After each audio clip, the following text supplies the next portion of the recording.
أعوذ بالله من الشيطان الرجيم بسم الله الرحمن الرحيم وصلى الله على محمد وعلى آله الطيبين الطاهرين الذين أذهب الله عنهم الرجس وطهرهم تطهيرا اللهم صل على محمد وآل محمد ولعنة الدائمة الباقية على أعدائهم ومنكر فضائلهم وغاصب حقوقهم أجمعين من يوم عداوتهم إلى قيام يوم الدين أما بعد عباد الله أوصيكم ونفسي بتقوى الله فإن التقوى خير الزاد وبح المعاد وتنفع يوم لا ينفع فيه مال ولا بنون إلا من أتى الله بقلب سليم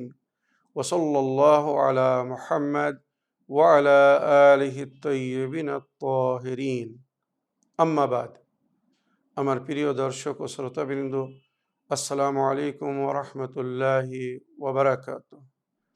আপনাদের সকলকে আন্তরিক সালাম ও শুভেচ্ছা জানিয়ে আজকের অনুষ্ঠান ইসলাম ইন বাংলায় আপনাদেরকে স্বাগতম জানাই।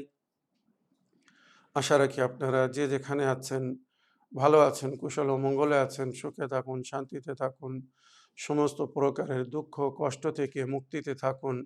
আল্লাহ রাব্বুল আলামিনের কাছে এই কামনা করি। যারা অসুস্থ আল্লাহ তাদেরকে সুস্থতা দান করুক, যারা ঋণে ভুগছে আল্লাহ তাদেরকে ঋণ মুক্তি করুক। ওইরূপ যাদের জীবনে কোনো প্রকারের অভাব বা অশান্তি আছে আল্লাহ রাব্বুল আলামিন তাদের সকলের জীবনে সুখ শান্তি দান করুক এবং সকলের মনোকামনা আশাকে পুরো করুক। আমাদের সকলকে সৎ পথে চলার, অসৎ পথ থেকে দূরে থাকার এবং এক অপরকে সৎ উপদেশ দেওয়ার তৌফিক দান করুক। আমরা যেন সত্য বা হক জিনিসকে জেনে শুনে মেনে তার উপরে আমাল করে সেটা অন্যদের সামনে তুলে ধরতে পারি বা সকলের কাছে পৌঁছে দিতে পারি। আল্লাহ রাব্বুল আলামিন আমাদেরকে সেই মনোবল ও নেক তৌফিক দান করুন। আমিন ইয়া রাব্বাল আলামিন। এই দোয়ার সঙ্গে আমি আজকের পর্ব শুরু করতে চলেছি। আজও আমি বিনা কোনো ভূমিকায় সরাসরি আপনাদের প্রশ্নের উত্তর দিতে চাই। তাই আসুন দেখি কোথা থেকে কে কী প্রশ্ন করছে। আগে একটি লিখিত চিঠি পড়ব, তারপরে ইনশাল্লাহ আপনাদের অডিও রেকর্ডিং প্লে করব। সালামুন আলাইকুম মাওলানা সাহেব, আমি রাজিয়া সুলতানা বলছি কুমিল্লা, বাংলাদেশ থেকে। হুজুর, কি করলে স্বামীকে খুশি ও সুখী রাখা যাবে? আমাদের মধ্যে সব সময় অশান্তি হয়, দয়া করে একটু বিস্তারিতভাবে বুঝিয়ে বলবেন। আপনার উপদেশ শুনতে খুব ভালো লাগে। আপনাকে অনেক অনেক ধন্যবাদ জানাই। আল্লাহ হাফিজ। ওয়ালাইকুম আসসালাম ওয়া রাহমাতুল্লাহি ওয়া বারাকাতুহু। আমার প্রিয় বোন রাজিয়া সুলতানা সাহেবা, আপনার চিঠি লেখার জন্য আপনাকে অনেক অনেক ধন্যবাদ জানাই। কোরআন ও হাদিসের আলোতে আমি কিছু কথা আপনার সামনে তুলে ধরছি। আর বিশেষ করে বর্তমান যুগে কি করলে বাড়িতে শান্তি বজায় থাকবে বা পারিবারিক শান্তি বজায় থাকবে এবং স্বামী স্ত্রীর মধ্যে সম্পর্ক সুন্দর থাকবে, তার জন্যে আমি বুজুর্গানে দিন, আরেফিন বা আমাদের শিক্ষকরা, জ্ঞানী এবং গুণী ব্যক্তিরা যেগুলো বলেছেন, আমি তার থেকে কিছু কথা আপনার মাধ্যমে আমার সমস্ত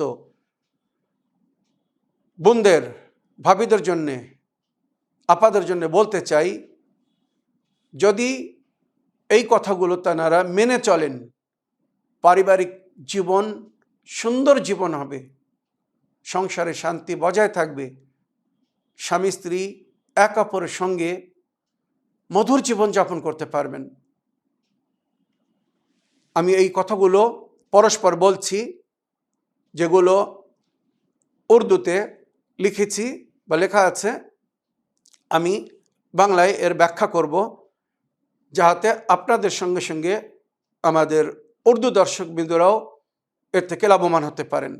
সুতরাং বিবির সঙ্গে বা স্বামী স্ত্রীর সম্পর্ক সুন্দর করে রাখার জন্যে বা বজায় রাখার জন্যে বিবিকে অর্থাৎ বউকে, স্ত্রীকে কিছু নিয়মা ফলো করতে হবে, কিছু জিনিস মেনে চলতে হবে। তবে শুধু স্ত্রীর জন্য না, কথায় বলে তালি দুই হাতে বাজে, এক হাতে তালি বাজে না।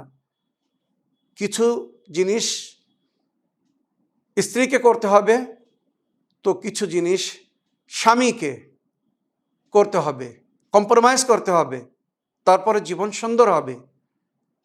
মাওলাই কায়নাত এবং বিবি ফাতেমা জাহরা সালামুল্লাহ আলাইহা, ওনাদের দম্পতি জীবন, বিবাহিত জীবন একটি আদর্শ পুরো বিশ্বের নারী পুরুষদের জন্য। জীবনে কখনো ওনাদের মধ্যে অশান্তি হয়নি, কখনো কেউ কারোর থেকে রাগ করেনি, কখনো কেউ কারোর থেকে নারাজ হয়নি। তার কারণ কি ছিল জানেন? যেটা বহু জায়গায় উল্লেখ হয়েছে। আমি মা ফাতেমা জাহরা এবং মাওলা আলী আলাইহিস সালামের বিবাহিত জীবন, সাফল্য জীবন কি কারণে ছিল, তিনটি জিনিস মনে রাখবেন।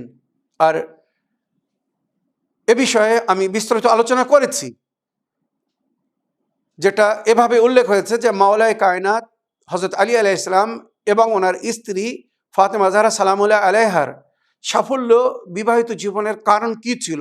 তো দুটো কারণ কমন উভয়ের জন্য ছিল, স্বামী স্ত্রীর জন্যে, আর একটা কারণ যা সেই বলেছিলেন। এবারে শুনুন। हमने, যেটা মাওলা আলী এবং বিবি জাহরা সালামুল্লাহ আলাইহার কথা মনে রাখবেন, हमने कभी एक दूसरे से झूठ नहीं बोला। मौलाए कायनात और बीबी ज़हरा के दरमियान बेहतरीन इज़्दवाजी ज़िंदगी और कामयाब तरीन ज़िंदगी क्यों गुजरी, कैसे गुजरी, उसके रीज़न बता रहे। खुद जब उनसे पूछा गया तो क्या कहा, हमने कभी एक दूसरे से झूठ नहीं बोला। মাওলা আলী বা বিবি জাহরা এক অপরের সঙ্গে কখনো মিথ্যা কথা বলেননি। ওনারা তো এমনিও কারোর সঙ্গে কখনো মিথ্যা কথা বলেননি। তাছাড়া স্বামী স্ত্রীর মাঝখানে যেখানে মিথ্যাকে বৈধ করা হয়েছে, আমি এর আগে বিস্তারিত উল্লেখ করেছি হাদিসের থেকে প্রমাণ দিয়ে, নবীর কথা বলে প্রমাণ দিয়ে, 3টে বা 4টে ক্ষেত্রে মিথ্যা কথাকে জায়েজ করা হয়েছে।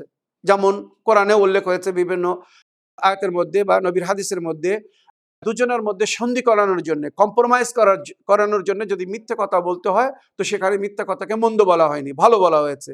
দুজনা বন্ধু বা দুই ভাইয়ের মধ্যে ঝগড়া হয়েছে, তাদেরকে আপোষ করানোর জন্য, মিলিয়ে দেওয়ার জন্য এখানে যদি মিথ্যা কথাও বলতে হয়, মিথ্যা কথা বলে তাদেরকে মিলিয়ে দিন। তো এটা মিথ্যা কথা বলাকে জায়েজ করা হয়েছে, কিছু মিথ্যাকে জায়েজ করা হয়েছে শরিয়াতে। তো এখানে हमने कभी एक दूसरे का भरोसा नहीं तोड़ा, আমরা কখনো এক অপরের বিশ্বাস হারাইনি। আমরা এক অপরের প্রতি যে বিশ্বাস, একটা আস্থা, আমার বউ আমার সঙ্গে এইভাবে চলবে, এইভাবে ব্যবহার করবে, বা আমার স্বামী আমার সঙ্গে এইভাবে চলবে, এইভাবে ব্যবহার করবে, এই যে একটা বিশ্বাস, একটা ভরসা, এই ভরসাকে আমরা কখনো ভাঙিনি। মনে রাখবেন, আজ স্বামী স্ত্রীর জীবনে অশান্তির মেন কারণ এই দুটো জিনিস। এক অপরের সঙ্গে মিথ্যা কথা বলে, আর এক অপরের বিশ্বাসকে তারা বিশ্বাসঘাতকতা করছে বা বিশ্বাস হারিয়ে ফেলছে, তার কারণে সংসারে অশান্তি সৃষ্টি হচ্ছে। তারপরে একটা জিনিস হলো যেটা ওনাদের सक्सेसफुल लाइफ সম্পর্কে, कामयाब शादीशुदा जिंदगी के बारे में जो मौला ने फरमाया और बीबी ज़हरा ने फरमाया, माने সাফল্য বিবাহিত জীবনের কারণ যেটা बीबी ज़हरा सलामुल्लाह अलैहा बोलছেন, बीबी ज़हरा सलामुल्लाह अलैहा फरमाती हैं, हमने कभी शौहर की मर्जी के खिलाफ कोई काम नहीं किया, कोई कदम नहीं उठाया। ফাতেমা বলছেন, আমাদের কামিয়াব জীবনের পিছনে যে একটা জিনিস, সেটা হচ্ছে এই যে আমি কখনো আমার স্বামীর মর্জির বিনা কোনো কাজ করিনি, স্বামীর মর্জির বিনা ঘরের পা বাইরে দেইনি, কোনো কদম উঠাইনি। চিন্তা করুন, তাহলে সংসারে শান্তি থাকবে না কেন? আর ওইরূপ মাওলা কি বলছেন, हमने अपनी शरीक हयात को कभी नौकरानी या खादिमा नहीं समझा। মাওলা কি বলছেন, আমি নিজের জীবন সাথীকে মানে ফাতেমাকে কখনো नौकरानी বা সেবিকা, খাদেমা মনে করিনি, बल्कि एक बेहतरीन दोस्त की तरह एक दूसरे के दुख दर्द को समझा। একটা সুন্দর বন্ধুর মতো এক অপরের দুঃখ কষ্টকে আমরা বুঝেছি, আর हर हाल में एक दूसरे का साथ दिया, আর সমস্ত পরিস্থিতিতে এক অপরের সাথ দিয়েছি। সুখের সময় হোক আর দুঃখের সময় হোক, সমস্ত পরিস্থিতিতে মাওলা ফাতেমার সঙ্গে ছিলেন, বিবি জাহরার সঙ্গে ছিলেন, ওই বিবি জাহরা মাওলা আলীর পাশে দাঁড়িয়েছিলেন। যত কঠিন থেকে কঠিন সময় এসেছে জীবনে, কত সময় না খেয়েছিলেন, কিন্তু নিজের স্বামীর কাছে কখনো নালিশ করেননি। মনে রাখবেন, মা ফাতেমা এবং হযরত আলী আলাইহিস সালামের সাফল্য, বিবাহিত জীবনের যে কারণগুলো বললাম, এই তিনটে কারণ খুব সহজ। যদি এই তিনটে কারণ স্বামী স্ত্রীরা মেনে চলে, আমার মনে হয় তাদের জীবনে কখনো অশান্তি হতেই পারে না, তাদের পারিবারিক শান্তি বজায় থাকবে।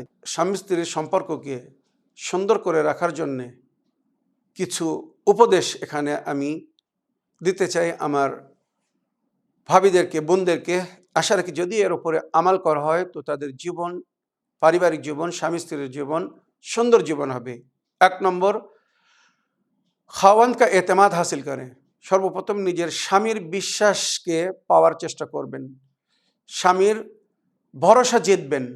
স্বামীর যদি ভরসা জেতেন তো লাভ কি হবে, স্বামী যা কিছু সঞ্চয় করবে আপনার কাছে এসে রেখে দেবে, এই বিশ্বাসের সঙ্গে যে আমার স্ত্রী অপচয় করবে না, ভুল পথে ব্যবহার করবে না, বা বিনা প্রয়োজনে ব্যবহার করবে না, আর আপনাকে নিজের মনের কথা বলবে। যদি তার ভরসা আপনি একবার পেয়ে যান যে আমার আমানাতে খেয়ানত করবে না, আমার কথা অন্য জায়গায় যেয়ে বলবে না, এইভাবে যদি নিজের স্বামীর ভরসা জিততে পারেন তো মনে রাখবেন আপনি মানে স্বামীর নজরে কত বড় স্থান পাবেন সেটা হয়তো অনুভব করতে পারবেন না। প্র্যাকটিক্যাল করে দেখুন, তারপরে বুঝতে পারবেন।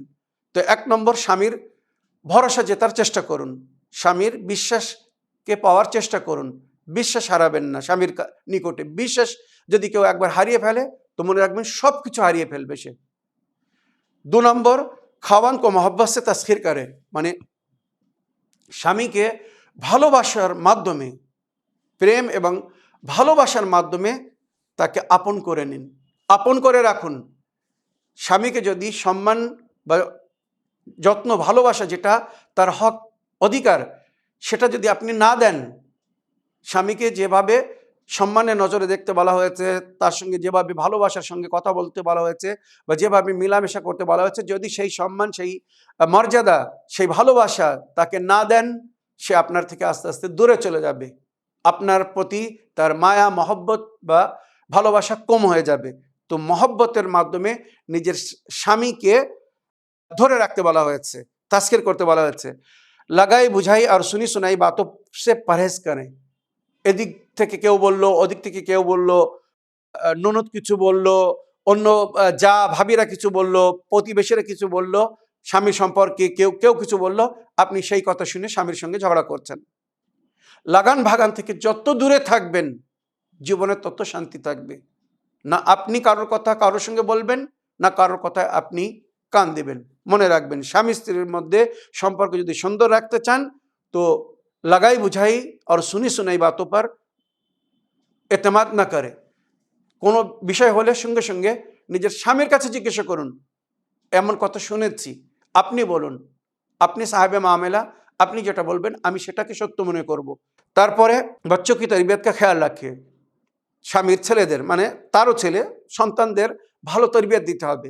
সন্তানরা যদি সুন্দর তরবিয়ত পেয়ে, মাতা পিতাকে যেভাবে সম্মানের সঙ্গে কথা বলতে হয়, তাদের সঙ্গে ব্যবহার করতে, সেইভাবে যদি ছেলেরা নিজের মাতার সঙ্গে, পিতার সঙ্গে ব্যবহার করে তো পিতা শান্তি পাবে। না, আমার বউ আমার বাচ্চাদেরকে সঠিক শিক্ষা দিচ্ছে, সুন্দর তালিম দিচ্ছে, কত সুন্দরভাবে তারা কথা বলছে, কত সুন্দরভাবে আদবের সঙ্গে কথা বলছে।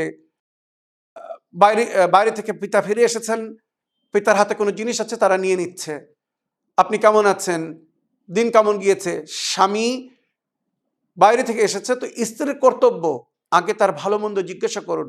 আপনি সারাদিন কোথায় ছিলেন, কিছু খেয়েছেন না খেয়েছেন, কোনো অসুবিধা হয়নি তো, কেমনভাবে দিন কেটেছে, এইগুলো শোনার পরে স্বামীর মনোবল বৃদ্ধি হয়, তার বুক ফুলে যায়, চওড়া হয়ে যায় যে হ্যাঁ আমার কেউ আপন আছে, আমি দুনিয়ায় কষ্ট পেয়ে এসেছি, কত রকমের সমস্যার সম্মুখীন হয়ে এসেছি, কেউ আছে আমার কষ্টে, আমার সঙ্গী, আমার সাথী, এই অনুভব করাতে হবে। তো স্বামীর বাচ্চাদেরকে সঠিক তরবিয়ত দিন, তার মাধ্যমে আপনি সুন্দর একটি স্ত্রী বা সুন্দর একটি মা হওয়ার প্রমাণ পাবেন। খাওয়ান কে কারাবাতদারও সে আচ্ছা সুলুক করে, স্বামীর আত্মীয় স্বজনদের সঙ্গে ভালো ব্যবহার করুন। স্বামীর আত্মীয় স্বজনদের জন্য সঙ্গে ভালো ব্যবহার করুন। যদি আপনি স্বামীর আত্মীয় স্বজনদের সঙ্গে, তার মাতা পিতা ভাই বোনদের সঙ্গে ভালো ব্যবহার না করেন, মনে রাখবেন কোনো শুভ ছেলে তার মাতা পিতার সম্পর্কে যদি আপনি ভুল বলেন, ভাই বোনদের সম্পর্কে অশোভনীয় কথা বলেন, তো সে কখনো ভালোবাসবে না, আপনাকে পছন্দ করবে না। বেশিরভাগ আমরা প্র্যাকটিক্যাল জীবনে দেখেছি, যখন বউ তার মাতা পিতার সম্মান করে, খেদমত করে বা তার ভাই বোনদের খেয়াল রাখে, ওই স্বামী নিজের স্ত্রীর অতি ভক্তি করে, অতি খেয়াল রাখে, তার প্রয়োজনকে পুরো করে দেয়। কেননা তার মাতা পিতা তখন বলে বৌমাকে এই জিনিস এনে দাও, কি তার ভাই বোনেরা বলে ভাবিকে এই জিনিসটা এনে দাও, ভাবির কাপড় অনেক দিন হয়ে গেছে, পুরনো হয়ে গেছে, একটা কাপড় এনে দাও।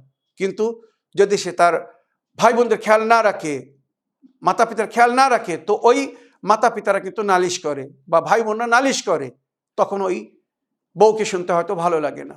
তাই মনে রাখবেন, সবসময় স্বামীর আপনদের সঙ্গে আপনদের মতো ব্যবহার করবেন, ভালো ব্যবহার করবেন, এতে সংসারে বা পারিবারিক জীবনে শান্তি বজায় থাকবে।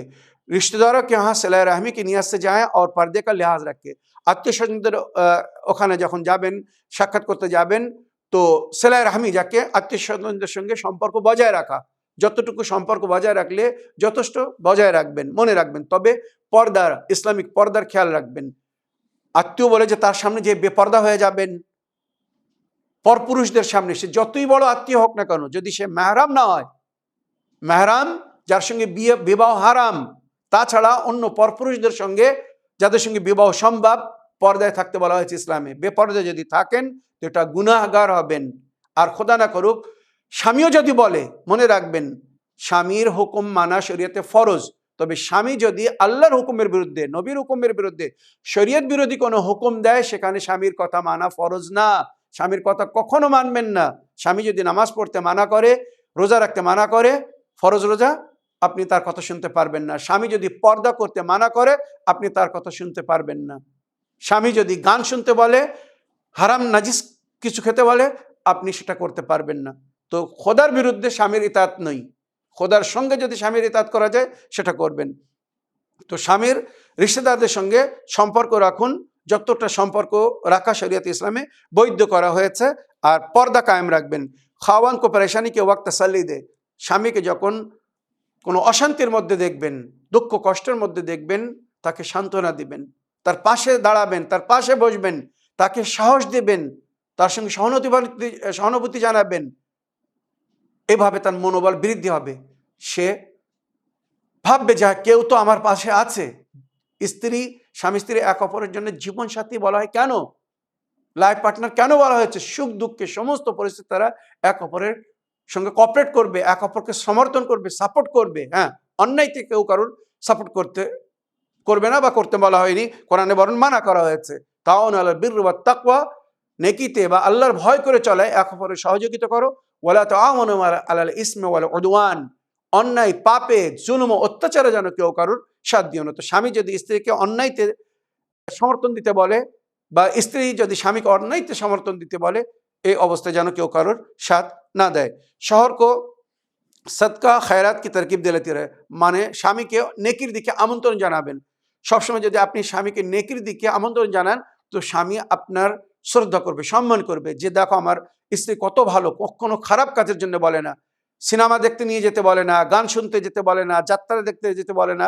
একটা উদাহরণ দিয়ে বললাম, কোনো হারামের দিকে আমাকে যেতে বলে না, সবসময় ভালো কাজের জন্য আমন্ত্রণ জানায়। আজান হলে স্বামী বসে আছে, স্ত্রী সে বলছে না আজান হচ্ছে, আল্লাহর ঘরে যাওয়ার জন্য ডাক এসেছে, চলে যান, নামাজ পড়ুন। কি আপনি আর মসজিদে যেতে পারছেন না, বাড়িতে নামাজ পড়ুন। এইভাবে নেকির দিকে যদি আমন্ত্রণ জানায়, তো স্বামীর নজর তার শ্রদ্ধা বাড়বে, আর আল্লাহর তরফ থেকেও গাব থেকে ওই স্ত্রীর মদদ হবে। शौहर को सदका खैरत की तरफ तरगीब देती रहें।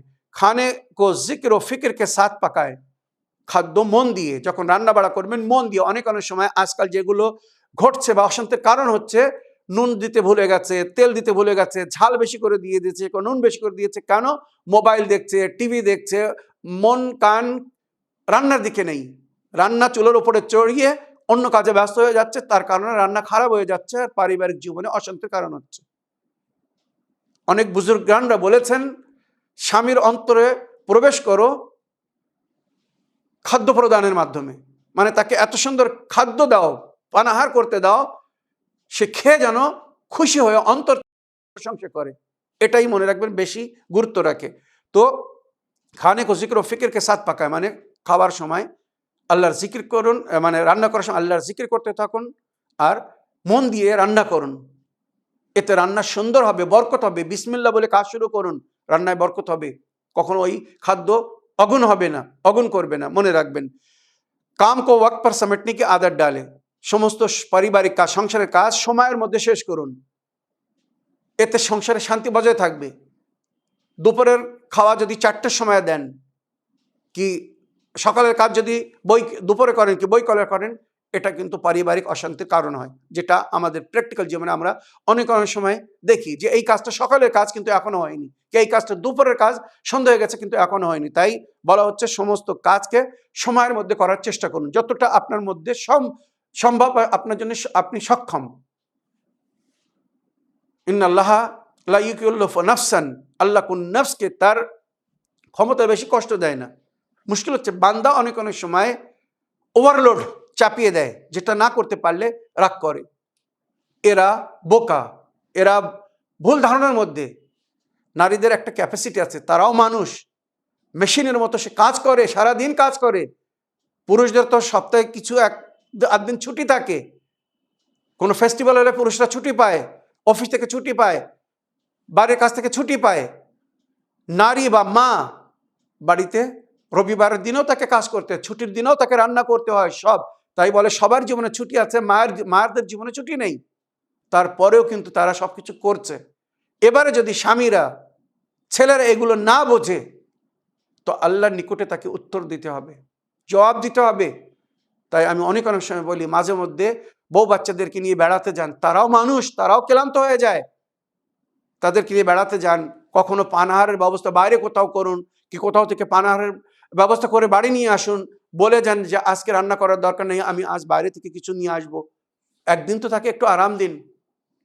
অনেক সময় অসুস্থ অবস্থায়, যদি বাড়িতে কেউ কাজের না থাকে, অসুস্থ অবস্থায় বউরা, মারা সবাই কাজ করে, তাদের কষ্টকে কিন্তু স্বামীরা অনুভব করে না, খুব কষ্ট লাগে, দুঃখ লাগে। তাই মনে রাখবেন, তালি 2 হাতে বাজে, 1 হাতে না। সে যদি আপনার সঙ্গে কম্প্রোমাইজ করতে পারে, তো আপনি তার জন্য কেন কম্প্রোমাইজ করতে পারছেন না? আর রিজালু কাওয়ামুন আলান নিসা, পুরুষদেরকে নারীদের উপরে প্রভাবশালী করা হয়েছে। তবে এই প্রভাবশালী জাল্লাদের রূপে নয়, যে আপনি যা অর্ডার করতে থাকবেন তাকে পুরো করতে থাকতে হবে না। প্রভাবশালী করা হয়েছে তার প্রয়োজনকে পুরো করার জন্যে। আপনাকে আল্লাহ প্রভাবশালী করেছে, আপনাকে ক্ষমতা দিয়েছে নারীর সম্মান করে, নারীর প্রয়োজনকে পুরো করার জন্যে। এইভাবে আপনাকে প্রভাবশালী করা হয়েছে, নারীর উপরে রাজিত্ব করার জন্যে, নারীকে গোলাম বানিয়ে, নকরানি বানিয়ে, সেবিকা বানিয়ে, দাসী বানিয়ে রাখার জন্য নয়। এই ভুল ধারণার মধ্যে অনেক পুরুষরা পড়ে আছে, এদেরকে হাসরের ময়দানে উত্তর দিতে হবে, এদেরকে ধরা হবে। তো নিজের কাজকে সময়ের মধ্যে পুরো করার চেষ্টা করবেন। ঘরকে সাফ সুতরা রাখিয়ে নিজের ঘরকে পরিষ্কার পরিচ্ছন্ন করে রাখবেন। এটা আমার নিজের নেচারের কথা বলছি। ঘর বাড়ি যদি একটু নোংরা থাকে, কোথাও যদি জিনিসপত্র ছড়িয়ে থাকে, একটা জিনিস এখানে থাকার দরকার, সেটা ওখানে অন্য জায়গা থেকে, আমি বিরাট ডিস্টার্ব হয়ে যাই, আমি বিরাট কষ্ট পাই। আর এটা আমার পরিবার জানে।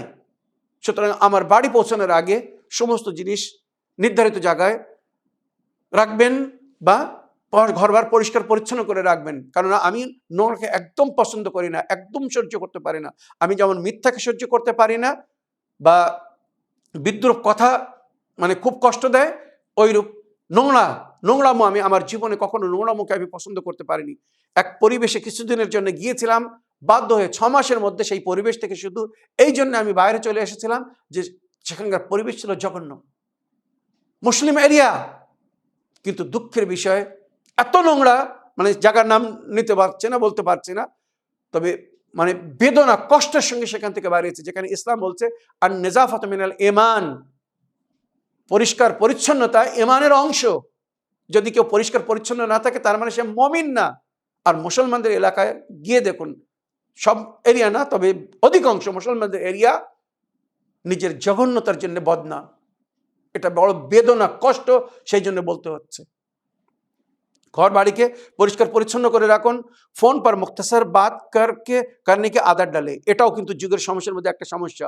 স্বামী বাড়িতে বসে আছে, ক্ষুধায় আছে, চার প্রয়োজন কি দুপুরের খাওয়ার প্রয়োজন কি রাতের খাওয়ার প্রয়োজন, ওদিকে ফোনে স্বামী বউ শয়ের সঙ্গে বান্ধবীর সঙ্গে কথা বলছে, কি অন্য কারোর সঙ্গে কথা বলছে, নিজের বাড়ির কারোর সঙ্গে কথা বলছে, ঘন্টার উপরে ঘন্টা কথা বলছে।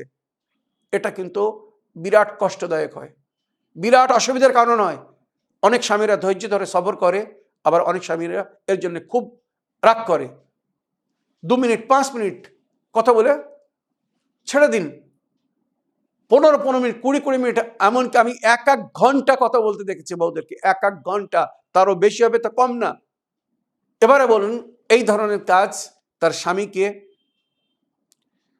আঘাত করবে কিনা, আহত করবে না, কষ্ট দিবে কিনা, এখান থেকে অশান্তি শুরু হয়। তো ফোনে যত সীমিত কথা বলতে পারবেন, যতটা প্রয়োজন ততটা বলুন। নারীদের অভ্যাস, তাদের স্বভাব কথা বলা, সুযোগ পেলে যত কথা আছে মনের কথা, একটা কথা জিজ্ঞাসা করেছেন 10টা বলবে। এই অভ্যাস থেকে কারা মুক্তি পেয়েছে জানেন? যারা শিক্ষিত নারী, যারা জ্ঞানী নারী, তারা জানে কখন কতটা আর কি বলতে হবে, কখন কতটা আর কি বলতে হবে। যারা এই জ্ঞান রাখে না, তারা বোকার মতো যা মনে আসে, যা কিছু মুখে আসে বলে, আর পরে পস্তায়, পরে তাদের জন্য সেই কথার জন্য কথা শুনতে হয়। তো ফোনে সবসময় কথা কম বলবেন। अहम बातें नोट करने के लिए एक নোটবুক बना ले। অনেক সময় স্বামীরা কথা বলে, আমার প্র্যাকটিক্যাল জীবনে এমন হয়, 10টা কথা বলেছি, 2টো কাজও হয়নি। একটা উদাহরণ, ভুলে গিয়েছিলাম, বেশিরভাগ অভিযোগ করা ভুলে গিয়েছিলাম। তো কতবার বলবো একটা একটা জিনিসের জন্য? এই জন্যে অনেক সময় রাগ হয় যে একটা জিনিসের জন্য বারবার কেন বলতে হচ্ছে।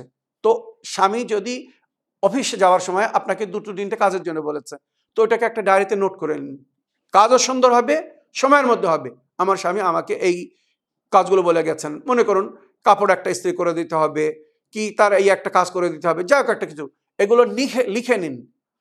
লিখে নিলে কি হবে? কাজ সময় করতে পারবেন, স্বামীকে নালিশ করার সুযোগ স্বামী নালিশ করার সুযোগ পাবে না, বা সুযোগ দিবেন না। অনুরোধ করছি, এই জিনিসগুলো ফলো কেন করতে বলছি? পারিবারিক জীবন সুন্দর করার জন্য। মনে রাখবেন। তো স্বামীর কথা নোট করে নিন। যদি কিছু কাজ কর্মসূচি দিয়ে থাকেন, বলে যান, সেগুলোকে নোট করে নিন যাতে ভুলে না যান, আর পরস্পর সেগুলো করার চেষ্টা করুন। মনে রাখবেন, জরুরত কি কুছ চিজোं को संभाल कर रखिए। প্রয়োজনীয় জিনিসগুলোকে খুব সামলে রাখুন।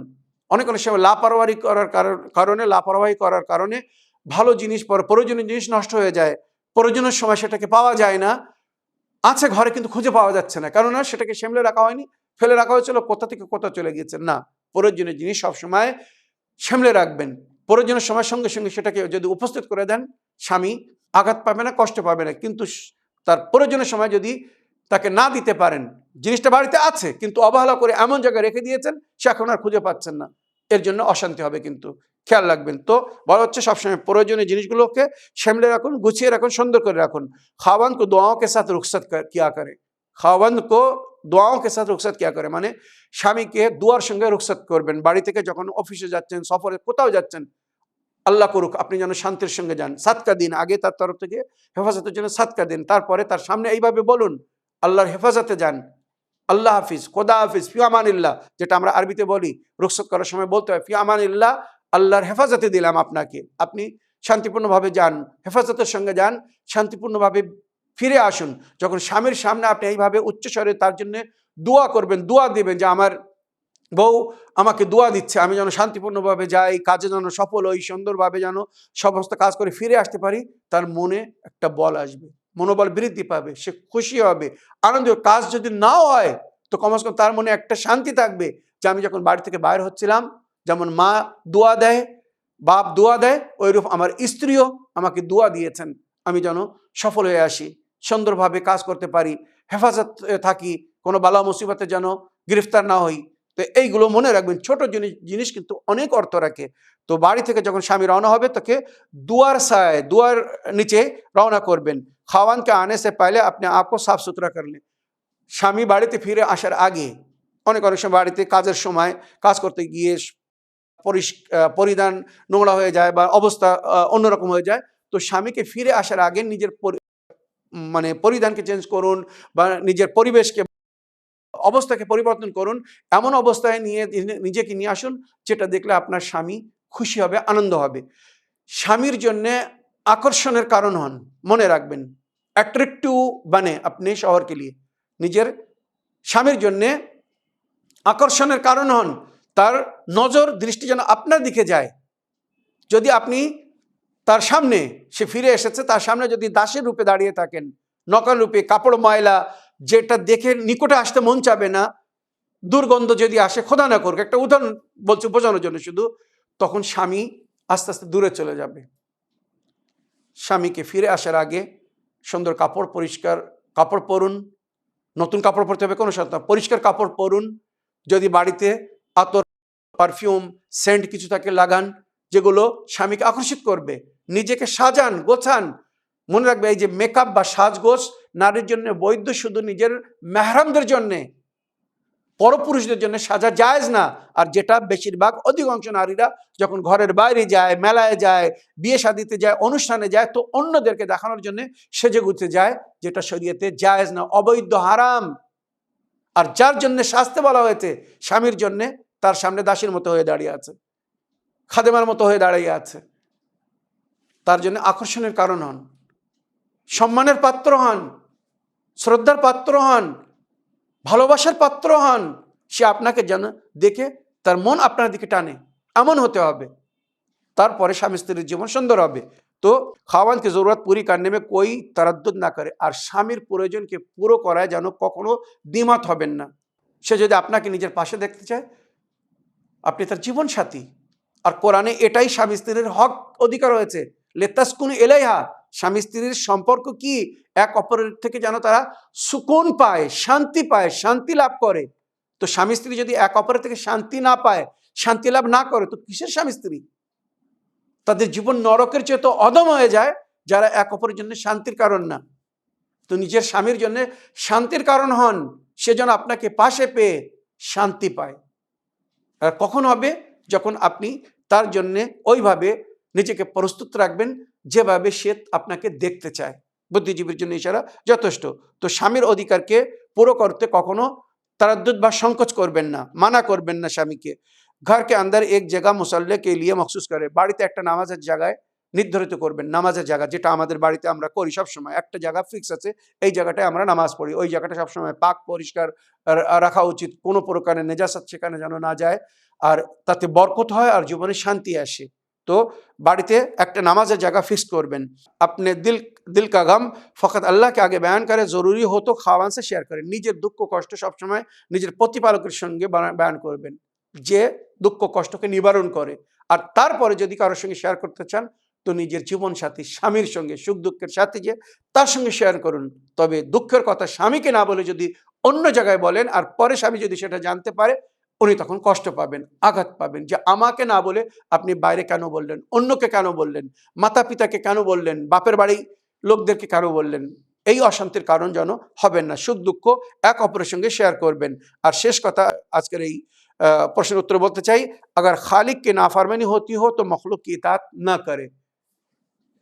আল্লাহর হুকুমের অমান্য করতে গিয়ে, যদি স্বামীর হুকুমকে পালন করতে গিয়ে আল্লাহর হুকুমকে অমান্য করতে হয়, যেটা মনে রাখবেন, আমি অনেক সময় হাদিসের মাধ্যমে বলেছি, আল্লাহকে নারাজ করে বান্দাকে রাজি করার চেষ্টা করবেন না। আল্লাহকে নারাজ করে বান্দাকে রাজি করার চেষ্টা করবেন না। বান্দার বদলে বান্দা পাওয়া যাবে, আল্লাহর বদলে কিন্তু আল্লাহ পাওয়া যাবে না। তো স্বামী যদি আল্লাহর হুকুমের বিরুদ্ধে কোনো হুকুম দেয়, সেখানে স্বামীর কথা মানবেন না। পরিষ্কার বলছি, স্বামীর কথা মানা ফরজ, তবে আল্লাহর হুকুমের বিরুদ্ধে না, আল্লাহর হুকুম আগে। আর শেষে এটাও বলবো, যেমন আমি নারীদের জন্য বললাম, ওইরূপ আমি পুরুষদের জন্য পরিষ্কার বলছি, অনুরোধ করছি, তালি দু হাতে বাজে এক হাতে না। সে যদি আপনার জন্য এত কুরবানি দেয়, এত কম্প্রোমাইজ করে, এত সহযোগিতা করে, তো আপনারও কর্তব্য বা দায়িত্ব তার সুখ দুঃখকে বুঝুন। যেমন মাওলা আলী এবং মা ফাতেমার জীবনে ছিল, এক অপরের সঙ্গে মিথ্যা কথা বলবেন না, এক অপরের থেকে কোনো হকিকতকে লুকাবেন না, এক অপরের ভরসা ভাঙবেন না। আর বিশেষ করে স্বামীদের জন্য বলছি, নিজের স্ত্রীকে, নিজের বউকে নকরানি, দাসী মনে করবেন না, রানী মনে করুন। আপনি যদি তাকে রানী মনে করেন তো আপনি রাজা হবেন। আর নারীদের জন্য বলছি, আপনার স্বামীকে রাজা মনে করুন, তাহলে আপনি রানী হবেন। তাকে যদি গোলাম করে রাখতে চান তো আপনি এক গোলামের স্ত্রী হবেন, রাজার স্ত্রী না। যে সমস্ত নারীরা নিজের স্বামীকে গোলাম করে রাখতে চায় তারা হয়তো এটা জানে না, বোঝে না যে আমি যদি আমার স্বামীকে গোলাম করে রাখি তো আমি এক গোলামের স্ত্রী হব, আর আমার স্বামীকে যদি আমি রাজা করে রাখি তো আমি এক রাজার রানী হব। আশা রাখি এই সুন্দর উপদেশগুলো যদি কেউ মেনে চলে তো তাদের জীবনে সমস্ত প্রকারের শান্তি বজায় থাকবে। আসলে এবার আমি আপনাদের কিছু অডিও রেকর্ডিং প্লে করব, দেখি কোথা থেকে কে কি প্রশ্ন করছেন। আসসালামু আলাইকুম হুজুর, আমি বীরভূম থেকে বলছি, মিঠু শেখ। আমি একটা লিকা নামা হোয়াটসঅ্যাপে ফটো দিয়ে পাঠাইছি। ডুংরি থেকে আনা করাইছিলাম ফটোটা, এই কার্ডটা। তো ওইটা একটু লিকা নামাটা কিভাবে পড়ে বিবাহ পড়াতে হবে, লিখা পড়াতে হবে, একটু বলবেন হুজুর। আর আমাদের নন নন সিয়া, মানে সিয়া তো নাই করে নন সিয়া লিখাটা পড়াবে, তা কিভাবে পড়াবে একটু বলবেন ফটোটা দেখে। আসসালামু আলাইকুম ওয়া রাহমাতুল্লাহি ওয়া বারাকাতুহু। ওয়ালাইকুম আসসালাম ওয়া রাহমাতুল্লাহি ওয়া বারাকাতুহু। আমার প্রিয় ভাই মিঠু শেখ সাহেব, আপনার ফোন করার জন্য আপনাকে ধন্যবাদ জানাই। তবে আপনি নিকানামা পাঠিয়েছেন বলছেন, আমি কোনো নিকানামা পাইনি। আমি আমাদের চ্যানেল উইনের কন্ট্রোল রুমকে জিজ্ঞাসা করলাম বা যারা দায়িত্ব আছেন ওনারা বললেন না, এমন কোনো নিকানামা আমাদের মোবাইলে আসেনি, আমাদের মেশিনে এমন কোনো নিকানামা দেখা যাচ্ছে না। আর তাছাড়া নিকানামায় মনে করুন কন্যাপক্ষ এবং কর্তাপক্ষ, ছেলে এবং মেয়ের জীবনের ইনফরমেশন লেখা হয়। কি নাম, বাপের নাম কি, বাড়ি কোথায়, বয়স কত, দেনমোহর কত, কোন তারিখে বিয়ে হচ্ছে, কোথায় বিয়ে হচ্ছে, এই সমস্ত, কে বিয়ে পড়িয়েছে, এই সমস্ত ডিটেলস বা বিবরণ লেখা হয়। ওখানে কিন্তু বিবাহর সিগা লেখানো থাকে না, যে সিগা জারি করতে হয় বিবাহর সময়। সিগা জারি করতে হয়, যাকে সাধারণ হিন্দি ভাষায় বা সংস্কৃত ভাষায় শ্লোক বলা হয়। যেমন হিন্দু ধর্মে বিয়ের সময় শ্লোক পড়া হয়, ওইরূপ ইসলামে বিবাহর সময় সিগা জারি করতে হয়। নবী করিম সাল্লাল্লাহু আলাইহি ওয়াসাল্লাম বা আহলে বাইত যেভাবে সিগা জারি করতেন, ওইভাবে সিগা জারি করে, আরবিতে সিগা জারি করে বিয়ে করতে হয়। তাছাড়া বিয়ে কিন্তু সঠিক না। জেনে শুনে যদি কেউ আরবিতে সিগা জারি না করে সক্ষম হওয়ার পরেও, তো তাদের বিবাহ বাতিল, আর তাদের পারিবারিক জীবন মানে স্বামী স্ত্রীর মিলন অবৈধ হবে, হারাম হবে। বুদ্ধিজীবীর জন্য ইশারা যথেষ্ট। সমস্ত ধর্মের মধ্যে সেই ধর্মের রুল এবং সিস্টেম হিসেবে বিয়েকে বৈধ বলা হয়েছে, আর ইসলাম সেটাকে স্বীকৃতি দিয়েছে, মেনে নিয়েছে।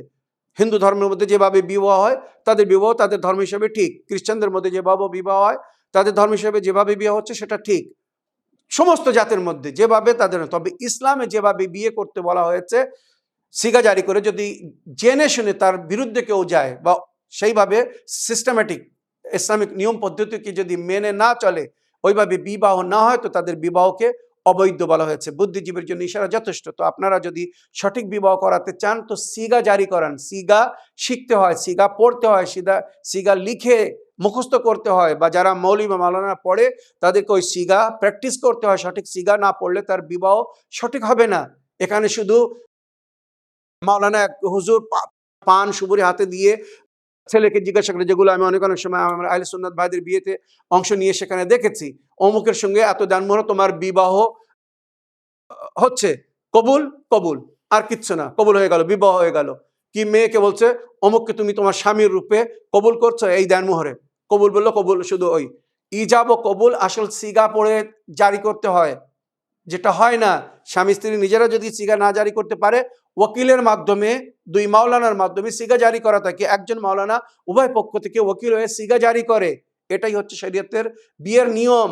আমার প্রিয় ভাইরা, আমার প্রিয় বোনেরা, শরীয়ত বিরোধী কাজ করার কারণে আমাদের সমাজ এই জঘন্য হয়ে যাচ্ছে। সম্পর্ক যখন বৈধ না হয় তখন সন্তানেরা কথা শোনে না। বুদ্ধিজীবীর জন্য ইশারা যথেষ্ট। তো আমার প্রিয় ভাই, আশা রাখি আপনি বুঝতে পেরেছেন ওই যে নিকানামা নিয়েছেন, তো নিকানামায় শুধু ইনফরমেশন লিখতে হয়, ওখানে কিন্তু কোনো সিগা লেখা নেই। খোদবা নিকার আগে যে খোদবা পড়তে হবে, খোদবা এবং নিকার সিগা উপায় জিনিসকে আপনারা সংগ্রহ করুন, শিখুন। মাওলানার যদি না জানেন তো ওনাদেরকে জানতে বলুন, শিখতে বলুন। আগের প্রশ্ন নিই। আসসালামু আলাইকুম, আমি রমজান মল্লিক, বলপয় খানাকুল হুগলি।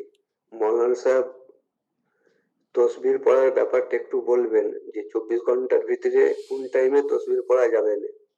যেমন আমি মসজিদে আজান দিই, তসবির পড়ি, তার মধ্যে কেউ বলছে সবসময় তসবির পড়া যাবে না, তো 24 ঘন্টার ভিতরে কোন টাইম পড়া যাবে না আপনি একটু ব্যাখ্যা করে বলবেন। আর একটা কথা হচ্ছে যে ফরজ নামাজ ইমাম পড়ানোর পরে মানাজত হয়, মানাজতের পরে আমি সবাইকে সালাম দিই, যেমন বলি আসসালামু আলাইকুম ইয়া রাসূলুল্লাহ পাক সাল্লাল্লাহু আলাইহি ওয়াসাল্লাম, আসসালামু আলাইকুম ইয়া আলী মাওলা মুশকিল খুশা, এরকম করে 11 জন গস পাক অব্দি দিই। যে এই যে সালাম দিই, এই সালামটা কি দেওয়া যাবে কিনা আপনি বলবেন।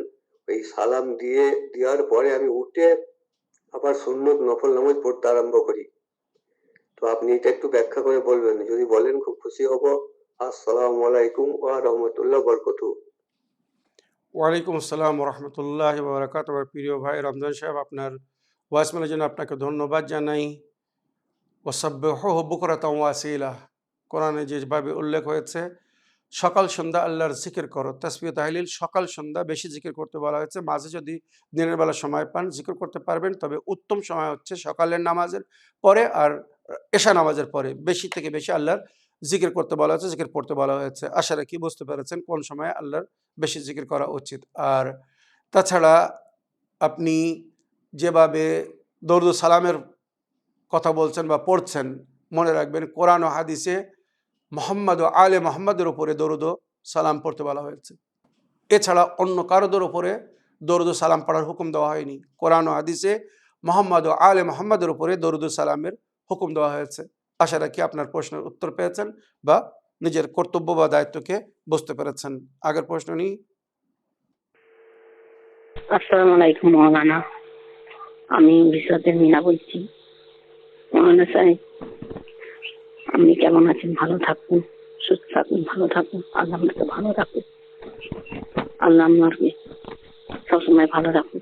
আপনাদের আমরা দোয়া করি, আমি সবসময় আপনাকে তারাই স্মরণ রাখি। মৌলানা সাহেব, আমার একটা প্রশ্ন আছে আপনার কাছে। আমি জানুয়ারি মাসে 1 তারিখে খরচে দিয়েছিলাম, বার করেছি। তো সেই পয়সাটা আমি কি করব? ওই পয়সার টাকা আমি তো স্বামী সাদাত, স্বামী ইমাম, আমি ওনার নাম করে আমি নিয়ত করে করেছি।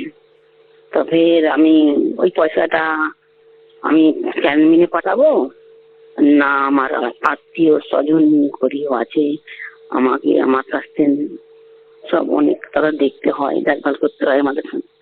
ফের আমার গরিবের মেয়ের বিয়ের পয়সা মাংতেছে, চাইতেছে আমার থেকে, গরিবের মেয়ে আমার মেয়ে আছে গরিবের, তো সেসব বিয়ের পয়সা দেওয়া চলবে? ওই পয়সাটা দেওয়া চলবে আমার আত্মীয় স্বজনকে? তারপরে এরকম করে এটা কি করলে ভালো হবে, ঠিক হবে, না আমি মানে চালানো পাঠাবো? আমাকে একটু বলে দেবেন। সাহেব, আমার আর একটা প্রশ্ন আছে। আমি আগের বছরে রজব রজব মাসে রোজা রেখেছিলাম, আর শিবরাত্রির মাসে রোজা রেখেছিলাম, আর রোজার মাসে রোজা রেখেছিলাম 3 মাস। তবে সেই রোজাটা আমি রেখেছিলাম, অতে কি কোনো গুনাহ মাফ হবে? আর আমাকে একটু বলে দেবেন।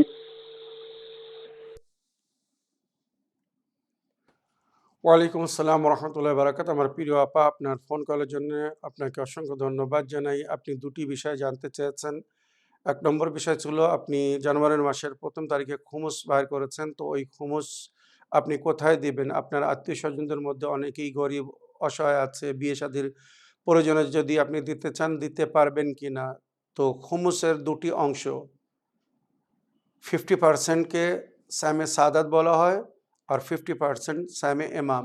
মনে করেন 100 টাকা খুমুস বাইর করেছেন, তো 50 টাকা সাহমে সাদাত মানে গরিব সাদাতদের হক, সৈয়দদের হক, আর 50 টাকা ইমামের হক। তো সাদাতদের হক আপনি সাদাতদেরকে নিজে হাতে দিতে পারেন। আপনার এলাকায় আপনার আত্মীয় স্বজনদের মধ্যে গরিব সৈয়দ যদি হয় তাদেরকে দিতে পারবেন। মনে রাখবেন, সৈয়দ যদি না হয় তাদেরকে দিতে পারবেন না।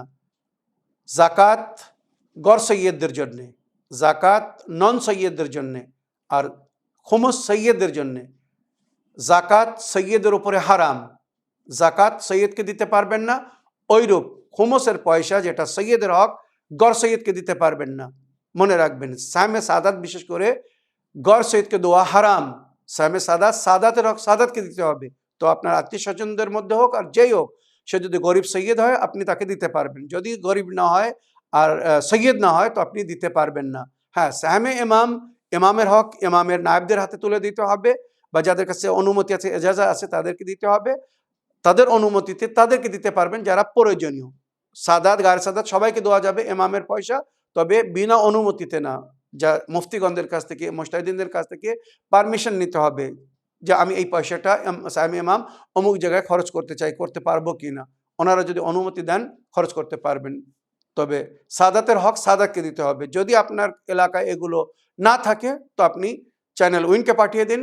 এখান থেকে সমস্ত হকদারকে তার হক পৌঁছে দেওয়া হয়। আপনাদের পয়সা একটা আমানত রূপে আসে। মনে রাখবেন, সাহমে ইমাম বা সাহমে সাদাত যেটা আপনারা চ্যানেল উইনকে পাঠাবেন, এটা আপনাদের আমানত, আর আমানতে খেয়ানত করা জায়েজ না। সুতরাং চ্যানেল উইনের তখন দায়িত্ব হয়ে যাবে প্রাপ্য ব্যক্তি, হকদার ব্যক্তিকে তার হক পৌঁছে দেওয়া বা দিয়ে দেওয়া। আশা রেখে আপনার প্রশ্ন আপনি উত্তর পেয়েছেন। আপনার দ্বিতীয় প্রশ্ন ছিল আপনি রজব, শাবান, রমজান মাস রোজা রেখেছিলেন গত বছর, তো আপনার গুনাহ ক্ষমা হয়েছে কিনা। অবশ্যই যদি আল্লাহ কবুল করে থাকেন তো এই রোজা গুনাহ ক্ষমা হওয়ার বা জাহান্নাম থেকে মুক্তি পাওয়ার আর জান্নাতবাসী হওয়ার কারণ বলা হয়েছে। আশা রাখি আপনি আল্লাহর নিকটে তার প্রিয় বান্দীদের মধ্যে, ইমরাতুন সালেহার মধ্যে আপনার গণনা হবে। আমাদেরকে দোয়ায় স্মরণে রেখেছেন, এর জন্য অনেক অনেক ধন্যবাদ জানাই। এইভাবে আমাদের চ্যানেলকে বা আমাদের অনুষ্ঠানকে ফলো করতে থাকুন এবং সঠিক ইসলামিক মাসলা সংবিধানকে জানার জন্য আমাদেরকে ফোন করতে থাকুন, ভয়েসমেল করতে থাকুন, লিখে পাঠান বা রেকর্ডিং করে পাঠান, বা ফোন করে নিজের প্রশ্ন রেকর্ড করুন। এই বলে আমার আজকের বক্তব্য এখানে শেষ করলাম। ওয়া আখিরু দাওয়ানা আলহামদুলিল্লাহি রাব্বিল আলামিন। ওয়াসসালামু আলাইকুম ওয়া রাহমাতুল্লাহি ওয়া বারাকাতুহু।